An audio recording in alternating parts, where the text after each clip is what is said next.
started like any other ride. A late-night Greyhound bus departing from downtown Atlanta, heading toward Raleigh, North Carolina. It wasn't even close to full 13 passengers, 2 drivers rotating through shifts, and the hum of fluorescent lights cutting through the silence. The kind of trip where most people sleep or stay lost in headphones, barely noticing anyone around them. But multiple passengers, at least 5, remembered her. A young woman, mid-20s, dark hair, olive jacket, worn sneakers. She boarded quietly, smiled politely, and took seat number 4, by the window on the left side.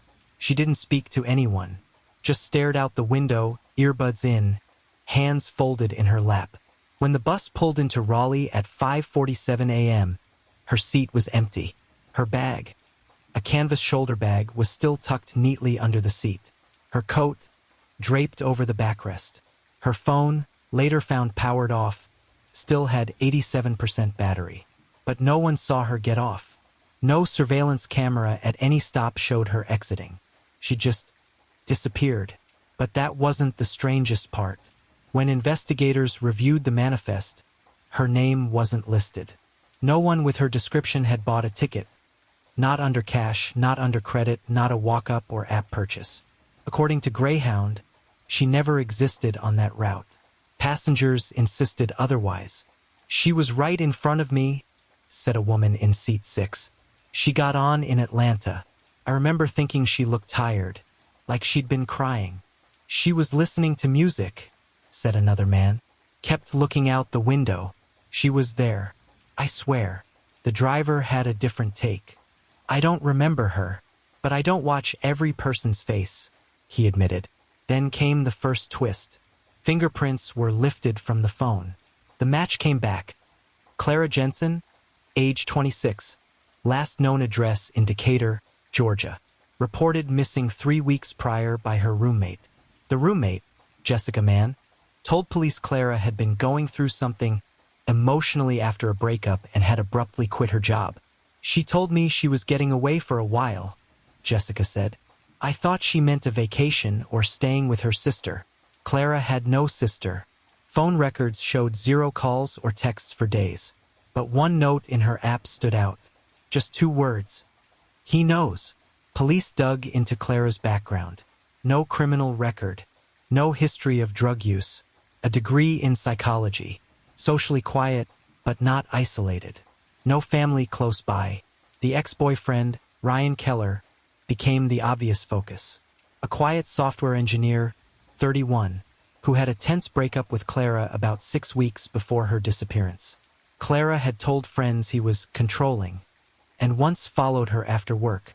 But Ryan was cooperative, calm, provided his phone records, GPS history, and even surveillance footage from his building the night of the bus ride. He was ruled out, at least for now. Then came the second twist. Security camera footage from a rest stop near Greensboro, halfway between Atlanta and Raleigh, showed something odd. At 3:13 a.m., during a quick break, the footage showed Clara exiting the bus. Alone. She walked toward the vending machines, then turned sharply, out of frame. But she was never seen reboarding. In fact, she was never seen again on any other security cam. Investigators scoured the wooded area behind the rest stop. Nothing. No signs of struggle. No belongings. Just a single, crumpled receipt from a gas station in Clayton, Georgia, dated 2 days before her disappearance, with Clara's fingerprints on it, and Jessica Mann's debit card. The final twist came from Clara's journal. Found in her apartment, buried beneath a pile of laundry, investigators discovered several torn-out pages. But one entry survived, undated, scribbled hastily. "I don't think I can keep pretending. Jess is acting like she's trying to help me, but she knows. I found the photos in her drawer. If I go missing, look at her." Photos? Detectives returned to Jessica's apartment with a warrant. In a storage bin under her bed, wrapped in plastic, they found 8 Polaroids. Each showed Clara sleeping. In some, it was daytime. In one, Clara is seen sleeping on a Greyhound bus seat. The angle suggests the photo was taken from the seat directly behind her. Jessica was arrested. During interrogation, she denied harming Clara, but eventually admitted to following her, stealing her debit card, and wanting to be close to her again. "I just wanted her to see me," she said through tears. She left without saying goodbye. "I didn't want her to be alone." When pressed about what happened at the rest stop, Jessica grew quiet. "I watched her walk into the woods. She didn't want to be found. No body was ever recovered." But the case was ruled a probable homicide, and Jessica was later charged with stalking, identity theft, and obstruction of justice. Clara Jensen remains missing. Some believe she ran. Others believe Jessica followed her deeper than anyone realized. Seat 4 remains empty.